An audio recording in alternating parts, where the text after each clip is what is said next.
عشت في الحرام؟ زي اي شاب. حطت ايديها في ايديا، جوزني نفسك. هو كده جوزني حبيبتي؟ كده جوزني.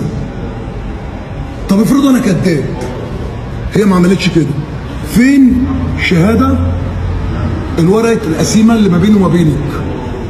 اكيد عشان يبقى جواز معروف 2 شهود ومحامي وحضرتك وانا. طب اعتبر ان انا رحت في ساعه الخطف دي ما خطفتك، قطعت الورقه. طب ال2 الشهود هم فين؟ طب يا جماعه يمكن ال2 الشهود دول معايا وخايفين يجوا. طب ماشي. طب المحامي انت مش عارفاه اللي كتب الورقه؟ لان يا جماعه والله العظيم ولا في شهود. اقسم بالله اقسم بالله اقسم بالله ما كان في شهود ولا في اي ولا في الكلام ده خالص. جوزني نفسك، جوزتك نفسك، بس على كده. وعشت معاه عادي كده. مش بقى اروح انا انام في البيت. قط راحت مصوراني يا جماعه فيديو. يعني الاصول يا جماعه انا اللي صورت، بس صورتني فيديوهات بقى يا جماعه. فانا خايف على اولادي، خايف على اولادي وخايف على كل حاجه. سمعتي بيت عايزه ايه خدي، عايزه ايه خدي. مين شاهد كده يا جماعه؟ مين اللي شاهد؟ اصحابها، شريف السك، كل الناس دي شاهد على كل الكلام ده يا جماعه. هي بقى عايزاني اروح اسافر لها عشان اتدبس في موضوع البنت اللي هي خطفها ديت. يرضي ربنا يا جماعه؟ ما يرضيش ربنا. المهم يا جماعه، طب القانون.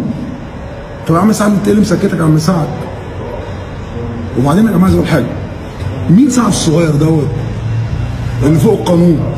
ده انا اتخذت في المطار، في المطار يلا ومتكلبش عاد وصعب. مين سعد الصغير ده؟ قانون ما فيهوش حاجه صغيره، كلبش كده.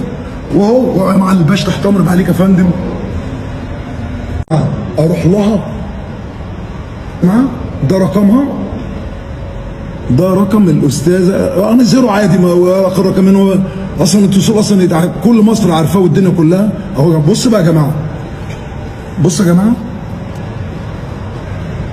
من 2025 يا جماعه. بص هي بتقول لي انا سوشي، بتدلعني. سوشي انت فين يا سوشي؟ حبيبي وحشني، لا اله الا الله حبيبي. بص جاي امتى؟ انت وحشتني يا شيخه. في واحد. طب سيبكوا بقى 25 طب بصوا ده بقى الشهر اللي فات. هاي سوشي عامل ايه؟ ممكن تحجز لي الشوكي؟ انا اتطلقت وانت وحشني، تعالى مع عندي. مين شوكي ده يا جماعه؟ شريف السبكي. شوفوا بتكلم بصوا، يعني جايب حد شريف السبكي. انت واحد قاتل لك بنتك او ابنك اللي بتقول عليه دوت، عايزاه عندك ليه؟ ليه؟ يا جماعه بمنتهى الصراحه، انا كنت مع البني ادمه ديت يا جماعه 2009. انا ليه يعني 2000 كنت لسه طالع، اسمي سعد الصغير طالع. قالت لي ايه؟ اتجوزني.